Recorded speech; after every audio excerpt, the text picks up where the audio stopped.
بسم اللہ الرحمن الرحیم۔ آپ حضرات کے علم میں ہوگا کہ کچھ مہینے قبل حضرت شیخ الاسلام مفتی تقی عثمانی دامت برکاتہم العالیہ نے مولانا سعد صاحب کاندھلوی کو ان کی بات بیجا باتوں پر تنبیہ کے لیے 6 صفحے کا ایک خط ارسال فرمایا تھا۔ 6 صفحے کا ایک خط لکھا گیا تھا مولانا سعد صاحب کو۔ مولانا سعد صاحب نے بجائے اس کے کہ اپنی غلطی کا کھلے دل سے اقرار کرتے اور یہ مانتے کہ ہاں ان سے غلطی ہوئی ہے، اپنی سابقہ روش کے مطابق فوراً اس خط کے جواب میں ایک صفحے کی گول مول تحریر سوشل میڈیا پر عام کر دی تھی۔ وہ تحریر بھی آپ میں سے بہت سے حضرات نے دیکھی ہوگی۔ تو جب وہ تحریر آئی تھی تو اہل علم کی نظر میں یہ جو جوابی تحریر تھی یہ حقیقت میں حضرت شیخ الاسلام مفتی تقی عثمانی دامت برکاتہم العالیہ پر ایک الٹا الزام تھا۔ اس وقت حضرت شیخ الاسلام مفتی تقی عثمانی دامت برکاتہم العالیہ کے ایک صحبت یافتہ عالم ربانی ہیں حضرت مولانا مفتی عبدالمالک صاحب دامت برکاتہم العالیہ۔ انہوں نے مولانا سعد صاحب کے جوابی خط کی تدلیسات اور تلبیسات کو اجاگر کرنے میں بڑی عرق ریزی سے کام لیا ہے، اور گویا علماء امت کی طرف سے فرض کفایہ ادا کرتے ہوئے ایک وقی تبصرہ لکھ کر حضرت شیخ الاسلام مفتی تقی عثمانی دامت برکاتہم العالیہ کی خدمت میں اسے بھیجا۔ حضرت شیخ الاسلام مفتی تقی عثمانی دامت برکاتہم العالیہ نے اس تبصرے پر نظر ثانی فرما کر اس کی اشاعت کی اجازت مرحمت فرما دی، اور مولانا سعد صاحب کی جو جوابی تحریر تھی، جوابی خط تھا، اس کی تدلیس اور تلبیس پر گویا کہ مہر ثبت فرما دی ہے۔ تو سب سے پہلے تو آپ اس تحریر سے متعلق حضرت شیخ الاسلام مفتی تقی عثمانی دامت برکاتہم العالیہ کو حضرت مولانا عبدالمالک صاحب نے جو خط لکھا اس کو ملاحظہ فرما لیں، اور اس پر جو حضرت شیخ الاسلام مفتی تقی عثمانی دامت برکاتہم العالیہ کی تصدیق ہے اس کو دیکھ لیں، پھر اس کے بعد اس تحریر کو دیکھ لیجئے گا۔ یہ وہ خط ہے، اس میں لکھا گیا ہے بسم اللہ الرحمن الرحیم، از بندہ محمد عبدالمالک غفر لہ، مرکز الدعوہ الاسلامیہ ڈھاکہ، در خدمت اقدس سیدی و سندی حضرت شیخ الاسلام دامت برکاتہم، السلام علیکم ورحمۃ اللہ وبرکاتہ۔ بلا تمہید عرض کرتا ہوں، حضرت والا نے مولانا سعد صاحب کو جو خط تحریر فرمایا تھا اگرچہ وہ سوشل میڈیا میں الحمدللہ عام ہو گیا ہے، لیکن بندے کے خیال میں آیا کہ چونکہ اس موضوع پر یہ ایک تاریخی خط ہے اس لیے وہ مطبوعہ شکل میں بھی محفوظ ہونا چاہیے۔ پھر دیکھا کہ جب مولانا سعد صاحب نے حضرت والا کو اس کا جواب لکھا تو وہ خط بھی ساتھ رہنا چاہیے، لیکن وہ خط چونکہ ایک قسم کی تدلیس پر مبنی تھا، اس لیے بغیر کسی تبصرے کے اس کو حضرت والا کے خط کے ساتھ چھاپ دینا بندے کو سوء ادب معلوم ہوا، اس لیے اس پر ایک مختصر تبصرہ لکھنے کی ضرورت محسوس ہوئے۔ بندے کا خیال ہے کہ حضرت والا کا مکتوب گرامی، مولانا سعد صاحب کا خط اور اس پر بندے کا تبصرہ، یہ تینوں چیزیں ایک ساتھ کسی اردو مجلے میں شائع ہو جائیں۔ ہندوستان میں ایک مجلے سے بات بھی کی ہے، امید ہے کہ وہاں شائع ہو جائے۔ اس سے پہلے مناسب معلوم ہوا کہ حضرت والا بھی تبصرے پر ایک نظر ڈال لیں، کوئی بات قابل تصحیح نظر آئے تو تصحیح فرما دیں۔ اللہ تعالی حضرت کو بہمہ وجوہ عافیت و سلامت کے ساتھ حضرت والا کا سایہ ہمارے اوپر دراز فرمائے۔ بندہ محمد عبدالمالک، مرکز الدعوہ الاسلامیہ ڈھاکہ، 5 ربیع الاول آخر 1446 ہجری۔ اس پر حضرت شیخ الاسلام مفتی تقی عثمانی دامت برکاتہم العالیہ کی طرف سے یہ عنایت فرمائی گئی۔ حضرت نے لکھا کہ بندے کی طرف سے اجازت ہے، محمد تقی عثمانی، اور پھر تاریخ درج ہے۔ اب دیکھیں وہ تحریر، دیکھیں آپ، یہ تحریر اس طرح سے شروع ہوتی ہے جو مولانا سعد صاحب کی تحریر آئی تھی حضرت شیخ الاسلام مفتی تقی عثمانی دامت برکاتہم العالیہ کے جواب میں، تو اس پر یہ تفسیر آئے ہے۔ لکھا گیا ہے بسم اللہ الرحمن الرحیم، شیخ الاسلام حضرت مولانا مفتی تقی عثمانی دامت برکاتہم کے نام جوابی خط پر مختصر تفسیرہ از حضرت مولانا مفتی عبدالمالک صاحب دامت برکاتہم، رئیس شعبہ تخصص فی علوم الحدیث، مرکز الدعوہ الاسلامیہ ڈھاکہ، الحمدللہ وسلام علی عبادہ الذین اصطفیٰ الی آخرہ۔ شیخ الاسلام حضرت مولانا مفتی تقی عثمانی دامت برکاتہم العالیہ نے 14 شوال 1445 ہجری مطابق 23 اپریل 2024 کو مولانا سعد صاحب حفظہ اللہ کو اپنے لیٹر پیڈ پر 6 صفحات پر مشتمل ایک خط لکھا، جس میں انہوں نے مولانا کو ان کے متعدد بیانات کے اقتباسات کا حوالہ دے کر تنبیہ فرمائی کہ آپ نے جو انفرادی دعوت کو فرض عین کہا اور اس بات کی نسبت میری طرف بھی کی ہے، یہ درست نہیں ہے۔ نہ انفرادی دعوت کو فرض عین کہنا درست ہے کہ ہر مسلمان کے ذمے یہ فرض عین ہو کہ ایک ایک کے پاس خود جا کر دعوت دے، اور نہ ہی اس کے فرض ہونے کی نسبت میری طرف کرنا درست ہے۔ حضرت شیخ الاسلام نے انہیں مزید تنبیہ فرمائی کہ آپ کے بیانات سے عمومی تاثر یقیناً یہی بنتا ہے کہ آپ تبلیغ کے خاص مروجہ طریقے ہی کو فرض عین قرار دے رہے ہیں، جو بالکل درست نہیں ہے۔ حضرت شیخ الاسلام نے یہ بھی فرمایا کہ آئے دن جماعت کے مختلف واعظین کی طرف سے اس قسم کی تجاوز کی اطلاعات ملتی رہتی ہیں، جن سے خطرہ ہوتا ہے کہ خدا نخواستہ یہ ایک فرقہ بن کر نہ رہ جائے۔ حضرت شیخ الاسلام دامت برکاتہم کا یہ مکتوب نہایت واضح اور مدلل ہے، جس میں افراد و تفریح سے ہٹ کر خالص علمی اور ہمدردانہ انداز میں خاص نصیحت پیش کی گئی ہے، اور انصاف و احتیاط کی بنا پر معاہ کے مختلف بیانات کے اقتباسات انہی کے الفاظ میں نقل کیے گئے ہیں۔ ان اقتباسات کو اور محولہ بیانوں میں معاہ کی اور سبھی باتوں کو سننے کے بعد زیر بحث معاملے میں کوئی شک و شبہ باقی نہیں رہ جاتا ہے کہ مولانا انفرادی دعوت اور دعوت کے خاص اعمال کو فرض عین سمجھتے ہیں۔ دیانت داری کا تقاضا یہ تھا کہ اس اہم مکتوب کو اہمیت سے لیا جاتا، حضرت شیخ الاسلام کی معروضات پر کھلے دل کے ساتھ غور کیا جاتا، لیکن افسوس کہ اس اہم ترین مکتوب کو بھی سرسری انداز سے لیا گیا۔ کاش مولانا جوابی خط لکھنے اور عام کرنے سے پہلے اپنے مربی اور مرشد سے براہ راست رجوع کرتے۔ اگر مولانا کو شیخ الاسلام کے مکتوب سے اتفاق نہیں تھا، جیسا کہ جوابی خط اور بعد کے بیانات سے واضح ہو گیا، تو دیانت داری کا تقاضا یہ تھا کہ اپنے اختلاف اور اشکالات کو حضرت شیخ الاسلام ہی کے سامنے پیش کر دیتے، اور اگر ان کے نزدیک حضرت کی تنبیہ درست تھی تو اگر مگر کے بجائے صاف لفظوں میں رجوع کا اعلان کر کے آئندہ اس غلط نظریوں کو دہرانے سے احتراز کرتے، مگر ایسا کچھ نہ ہوا۔ ذیل میں جوابی خط کا کچھ تجزیہ ملاحظہ فرمائے۔ مولانا نے ابتدائی بالکل تجاہل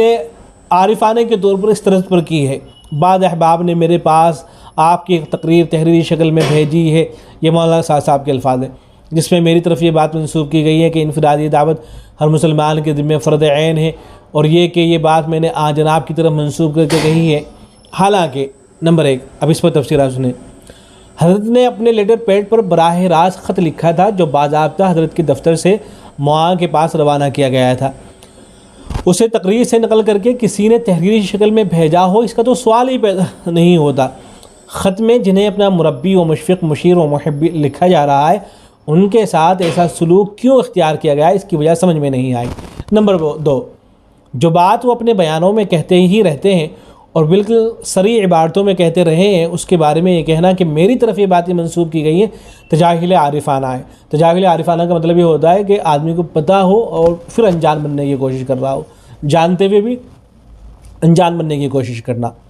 گویا اس نسبت کی صحت میں ان کو کلام ہے۔ اس سے مولانا نے بلا ریب یہی تاثر دیا کہ شیخ الاسلام مولانا کی مراد نہیں سمجھ سکے، جبکہ مکتوب کے مشمولات سے آیا ہے کہ شیخ الاسلام نے اپنے وصف امتیازی، احتیاط اور دیانت داری کی بنا پر مولانا کی مراد تک پہنچنے کے لیے کافی محنت صرف کی ہے،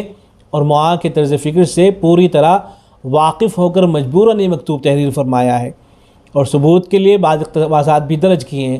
حضرت کا پورا خط خیر خواہی کے جذبات سے معمور ہے،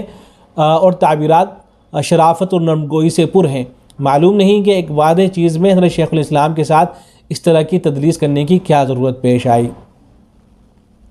آگے نفس موضوع کے بارے میں مولانا لکھتے ہیں، عرض یہ ہے کہ جناب نے جس انفرادی دعوت کو فرض عین فرمایا اور اس کا مطلب یہ بیان فرمایا کہ ہر انسان پر فرض ہے، یعنی مولانا صاحب نے لکھا تھا کہ وہ اپنے ماتحت لوگوں کو نیکی کا حکم دے اور برائی سے روکے۔ نیز اگر کسی شخص یا اشخاص کو اپنے ہی سامنے کوئی خاص برائی کرتا ہوا دیکھے تو اس برائی کے وقت اس کو بقدر استطاعت بھلائی کی دعوت دے، جیسا کہ حدیث معروف من رأى منکم منکرا الی آخرہ میں فرمایا گیا ہے۔ بندہ بھی اسی مطلب و تشریح کے ساتھ انفرادی دعوت کو فرض عین سمجھتا ہے، نیز مروجہ اعمال دعوت اور اس کے طریقے کو فرض عین نہیں سمجھتا، بلکہ اس فریضے کی ادائیگی کی شکلوں میں ایک شکل اور اس کے لیے معین و مددگار سمجھتا ہے۔ اگر جناب کی مراد سمجھنے میں بندے سے غلطی یا چوک ہوئی ہو تو اس کے لیے تہ دل سے معذرت خواہ۔ اب اس پر تفصیلات سنیے۔ اس عبارت کا صاف مطلب یہی ہے کہ مولانا صاحب پہلے ہی سے اسی معنی میں انفرادی دعوت کو فرض عین کہتے ہیں جس معنی میں حضرت شیخ الاسلام اسے ضروری بتاتے ہیں۔ وہ ایک ایک کے پاس خود جا کر دعوت دینے کو فرض عین نہیں کہتے، نہ ہی گشت خروج اور نقل و حرکت کو فرض عین قرار دیتے ہیں، بلکہ یہ تو ان کے نزدیک بھی فرض دعوت ادا کرنے کی ایک شکل اور معین و مددگار ہی ہے بس۔ سوال یہ ہے کہ اگر معاہدہ کا نظریہ یہی ہے تو ان کے ان بیانات کی کیا تعویل ہوگی جن کے اقتباسات حضرت شیخ الاسلام نے اپنے خط میں ذکر فرما کر تنبیہ فرمائی ہے؟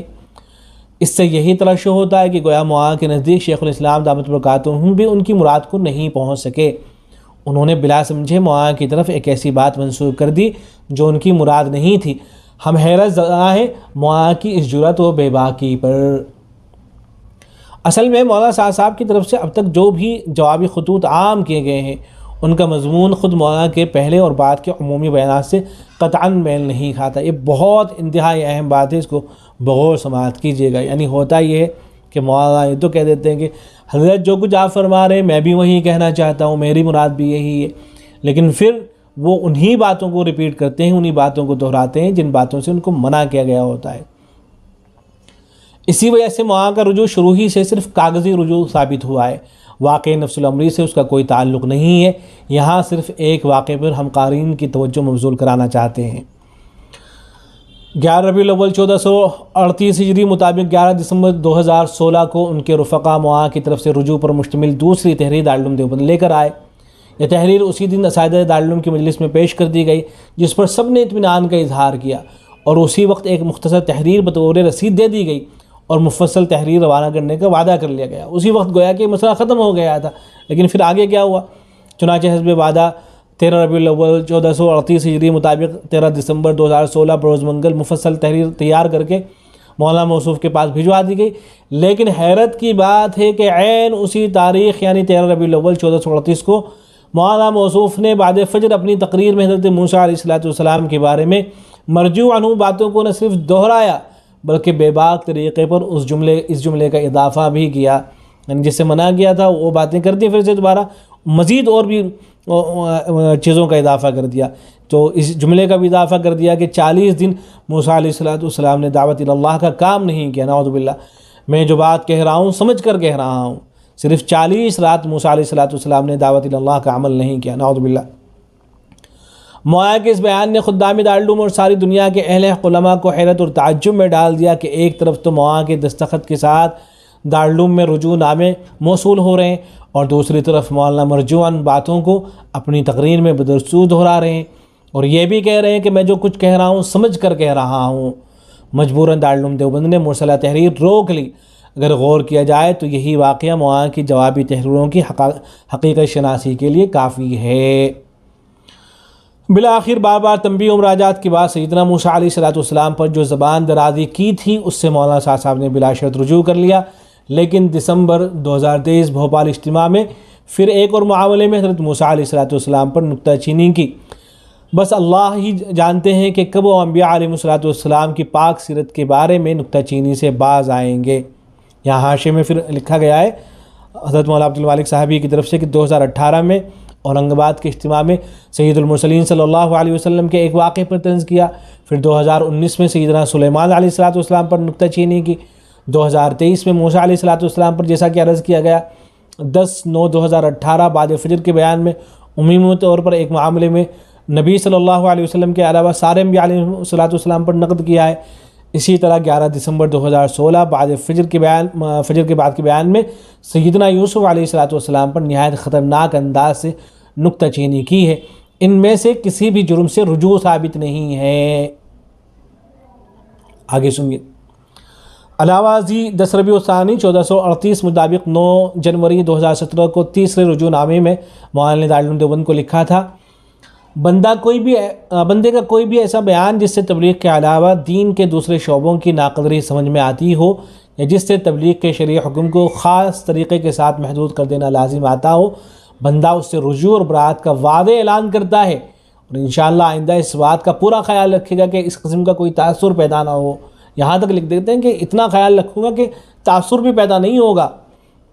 لیکن ہوتا کیا ہے؟ حالانکہ ہر باخبر جانتا ہے کہ اس تحریر رجوع کے بعد بھی وہ صریح عبارتوں میں دعوت کو صرف گشت، خروج اور نقل و حرکت کے ساتھ خاص کرتے رہے، یہاں تک کہ اسے فرض بھی قرار دیتے رہے اور اس میں تاخیر کو معصیت قرار دیتے رہے۔ انہوں نے دارالعلوم دیوبند کے ساتھ یہ وعدہ بھی کیا تھا کہ انشاءاللہ آئندہ اس بات کا پورا خیال رکھے گا بندہ کہ اس قسم کا کوئی تاثر پیدا نہ ہو، جبکہ اس وعدے پر 7 سال گزرنے پر بھی حضرت شیخ الاسلام لکھ رہے ہیں کہ آپ کے بیانات سے عمومی تاثر یقیناً یہی بنتا ہے کہ آپ تبلیغ کے خاص مروجہ طریقے ہی کو فرض عین قرار دیتے ہیں۔ دارالعلوم دیوبند سے وعدہ کر لیا گیا تھا، اور لیکن حضرت شیخ الاسلام اس کے بعد لکھ رہے ہیں کہ 7 سال کے بعد لکھ رہے ہیں کہ آپ جو گفتگو کرتے ہیں اس سے معلوم ہوتا ہے کہ آپ خاص طریقے کو فرض عین سمجھتے ہیں، فرض عین قرار دیتے ہیں۔ مزید برآں حضرت سے اس بار کی مکاتبت کے بعد 1.5 ماہ کی مختصر مدت میں پرانی منکر باتوں کو مزید صراحت اور جرأت کے ساتھ مولانا صاحب پیش کرتے آ رہے ہیں۔ اس کے باوجود حضرت شیخ الاسلام کے مکتوب میں مولانا صاحب کے بارے میں ان کے بیانوں کے حوالے سے جو کچھ فرمایا گیا ہے اس کی وہ تقلید کر کے اپنی براءت ظاہر کر رہے ہیں، حالانکہ ان کے بیانات اس طرح کی باتوں سے بھرے پڑے ہیں۔ کچھ اقتباسات تو خود حضرت شیخ الاسلام نے تاریخ اور وقت کے ساتھ ذکر فرما دیے ہیں۔ ہم اختصاراً یہاں شیخ الاسلام سے مکاتبت کے بعد کے بیانات سے چند اقتباسات نقل کر رہے ہیں۔ یہ دیکھیے کس طرح کی بات ہے کہ وعدہ کر لیا گیا ہے کہ نہیں میں تو وہی سمجھ رہا ہوں، وہی کروں گا اور ایسا کبھی آئندہ نہیں ہوگا، لیکن اس کے بعد بھی حضرت نے جب خط لکھ دیا تھا اور جوابی خط آنے کے بعد پھر وہی باتیں کی گئیں۔ تو کہہ رہے ہیں کہ ہم یہاں اختصاراً شیخ الاسلام سے مکاتبت کے بعد کے بیانات سے چند اقتباسات نقل کر رہے ہیں تاکہ معلوم ہو جائے کہ مولانا صاحب کے اس خط کے بعد بھی ان کے بیانات کا سلسلہ بدستور اسی طرح سے جاری ہے جس طرح پہلے تھا، جس پر حضرت شیخ الاسلام اور دیگر اکابر نے نکیر فرمائی ہے۔ شیخ الاسلام کو خط لکھنے کے بعد کے بیانات: مولانا صاحب نے اپنے خط 5 ذی القعدہ 1445 ہجری 14 مئی 2024 میں جو کچھ لکھا ہے اس کا حاصل یہ ہے: نمبر 1، وبعی معنی انفرادی دعوت کو فرض عین نہیں کہتے ہیں کہ ہر آدمی خود چل کر دوسرے مسلمانوں کے پاس جائے اور ان کو دعوت دے۔ نمبر 2، وہ مروجہ اعمال گشت مروجہ اعمال دعوت مثلا گشت، خروج اور نفر کو فرض عین نہیں کہتے ہیں، حالانکہ مولانا صاحب نے 29 جون 2024 کو روانگی کی ہدایت میں یہ فرمایا ہے جناب اعلیٰ نے کہ سب سے بڑا فریضہ دعوت اللہ کا ہے، جو انبیاء کی بعثت کا اصل مقصد ہے۔ اجتماعی طور پر امت نے دعوت کو چھوڑا ہے، وہ سمجھتے ہیں دعوت دینا کوئی فرض نہیں ہے، لازم نہیں ہے، حالانکہ آپ کو معلوم ہونا چاہیے کہ جس طرح ایمان باللہ فرض عین ہے، ہر مسلمان ہر مرد عورت کے ذمے اتنا ایمان سیکھنا فرض عین ہے جتنا ایمان اس کو حرام سے روک دے، اس طرح ہر مومن مرد عورت کے ذمے دعوت دینا بھی فرض عین ہے۔ یہ کیسی حیرت کی بات ہے کہ آپ ایمان کے یہاں تو کہتے ہیں کہ ہاں فرض عین، اور دعوت کے بارے میں کہتے ہیں کہ فرض کفایہ ہے۔ آپ نے کتنا غلط سوچا ہے، آپ نے کتنا غلط سوچا ہے، یا آپ نے کتنی بڑی بے انصافی کی ہے۔ آپ کہتے ہیں کہ ایمان تو فرض عین ہے مگر دعوت فرض کفایہ ہے۔ نیز مولانا نے یو پی جو 30 جون 2024 بعد فجر کے بعد کے بیان میں یہ کہا ہے کہ اس امت کی نقل و حرکت یہ دعوت کا اصل قوام ہے، خروج دعوت کا قوام ہے، کیونکہ دعوت کا فریضہ خروج کے بغیر ادا نہیں ہو سکتا، دعوت کا فریضہ خروج کے بغیر ادا نہیں ہو سکتا۔ آپ خود جا کر دعوت دیں تو دعوت کا فریضہ ادا ہوگا۔ وجہ اس کی یہ ہے کہ اس زمانے میں دین کی باتوں کو پھیلانے کے لیے رواجی طریقوں کا استعمال اب غالب آ گیا ہے اور دعوت کی سنت ختم ہو رہی ہے۔ پھر آگے کہتے ہیں کہ یہ بات حق ہے کہ دعوت کا فریضہ خود دعوت دیے بغیر ادا نہیں ہوگا، جس طرح نماز کا فریضہ خود نماز پڑھے بغیر ادا نہیں ہوگا۔ اس لیے حضور اکرم صلی اللہ علیہ وسلم نے اپنے صحابہ کو نقل و حرکت پر ڈالا ہے، اور جہاں خروج میں کمی آئی ہے اور جہاں اس میں تاخیر ہوئی ہے وہاں میں عرض کر چکا ہوں کہ کعب بن مالک رضی اللہ عنہ کا واقعہ کہ یہ ناراضگی اس پر تھی کہ اللہ کے راستے میں نکلنے میں انہوں نے دیر کیوں کی۔ اسی بیان میں پھر بعد میں کہا ہے: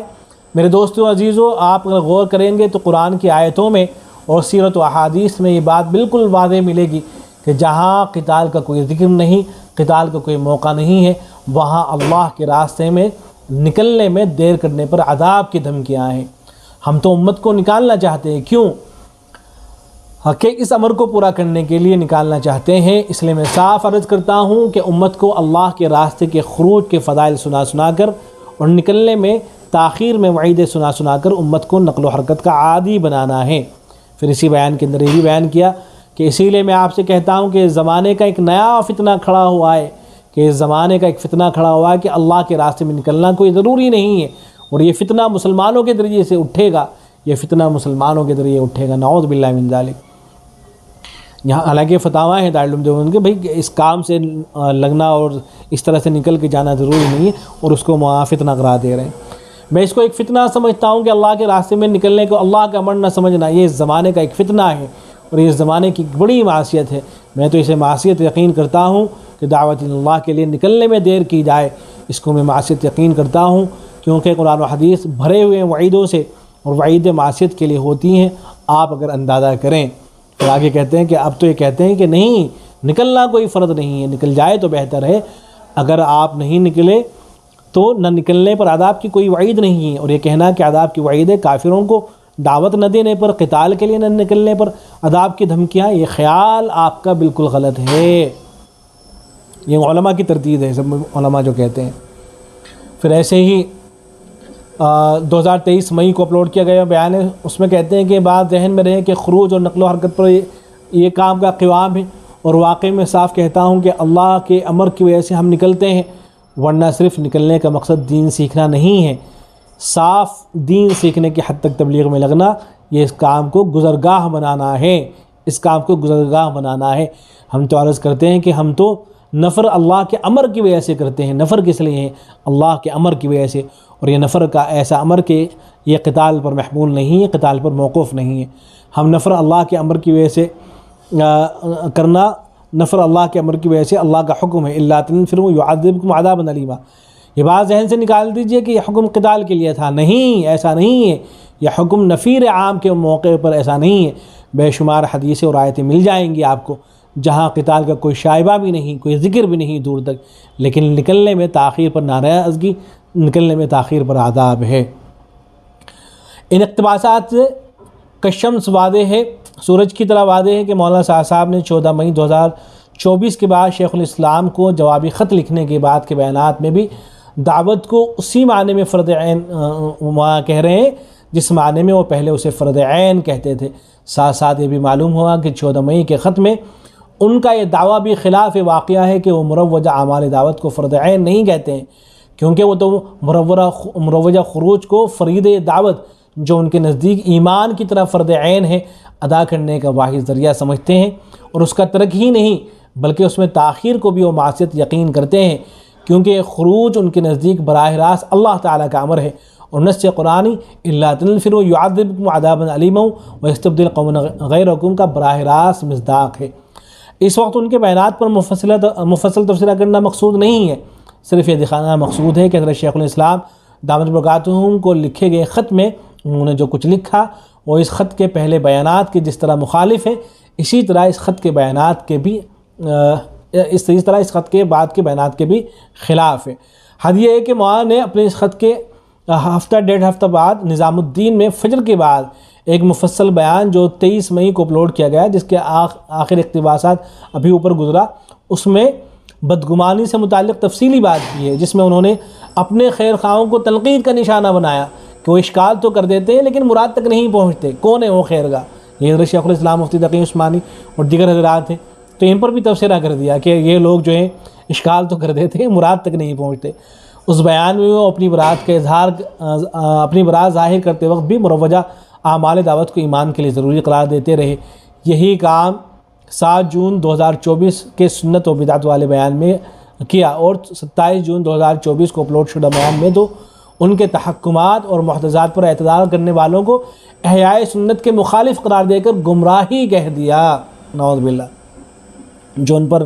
ان کو تنبیہ کر رہے ہیں تو ان کے بارے میں کہہ دیا کہ یہ تو گمراہی ہیں اس طرح کے لوگ۔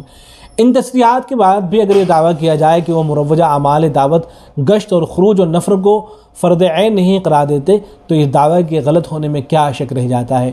مولانا مروجہ اعمال مسجد اور گھر میں مستورات کے مروجہ 5 کاموں کو بھی اتنا ضروری قرار دیتے ہیں کہ ان کی حیت قطعیہ ہی کو وہ آیات قرآنیہ، احادیث اور سیرت کا عین مصداق قرار دیتے ہیں، اور کہتے ہیں کہ ان کا انکار قرآن و حدیث کا انکار ہے۔ اس بارے میں ان کی تصریحات ان کے سابق بیانات کے علاوہ 14 مئی کے بعد کے ان بیانات میں بھی موجود ہے جن کا تذکرہ اس تفسیرے میں آیا ہے۔ بہرحال اس تفسیرے میں بندے کو صرف یہ دکھانا تھا کہ دعوت اور مروجہ اعمال دعوت کے بارے میں مولانا صاحب کا نظریہ وہی ہے جو حضرت شیخ علیہ السلام نے اپنے خط میں ذکر کر کے ان پر نکیر کی ہے، اور جس کے جواب میں مولانا صاحب نے اعتراف حقیقت سے پہلے تہی کی ہے۔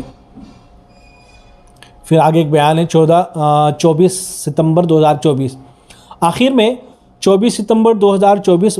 بعد فجر کیے گئے ایک بیان کے چند اقتباسات درج کیے جا رہے ہیں، جن سے مولانا کے افکار کی تازہ صورتحال کا اندازہ لگایا جا سکتا ہے، گویا کہ بالکل ابھی کے تازہ بیانات ہیں۔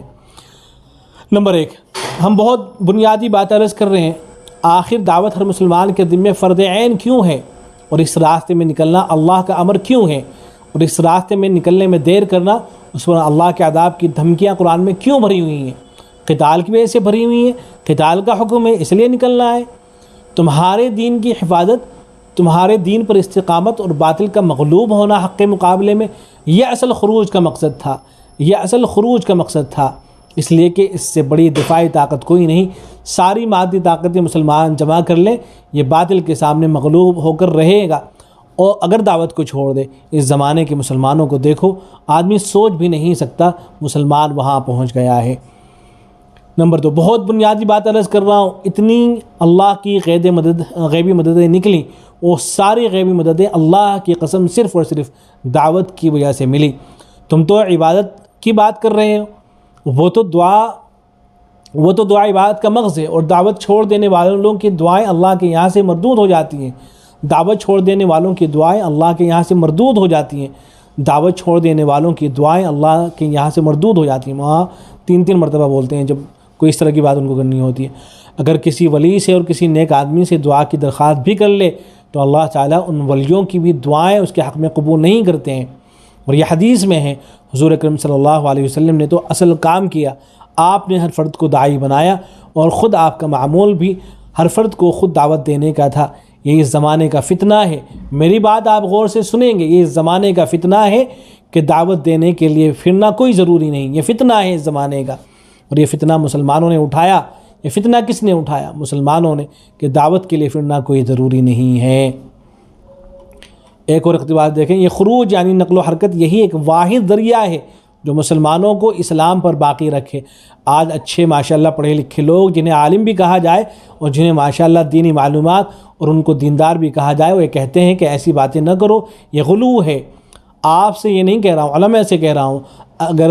آج یہ بات کہی جائے کہ خروج کے بغیر اسلام باقی نہیں رہے گا، آج 1500 سال کے بعد کوئی یہ بات کہے تو ساتھی کہتے ہیں کہ یہ غلو ہے، اور بھی تو کام ہے، کیا خروج نہیں ہوگا تو دن مٹ جائے گا؟ سنیے آپ، میں آپ سے بہت اہم بات عرض کر رہا ہوں۔ بہرحال یہ اور بہت سے اقتباسات نقل کر رکھے ہیں، تو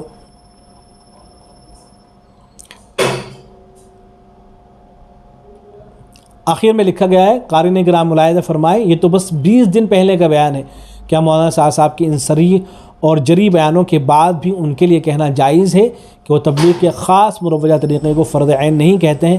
بس اللہ ہی اپنے دین کا محافظ ہے، ہدایت انہی کے ہاتھ میں ہے۔ اب یہاں جو ہے اسی کے اندر مولانا صاحب کے جو احتجاجات ہیں اور تحریفات ہیں ان کی طرف ہلکا سا اشارہ کیا گیا ہے۔ یہ بھی بہت اہم چیزیں ہیں کہ وہ کس طرح سے ان کے جو افکار اور نظریات ہیں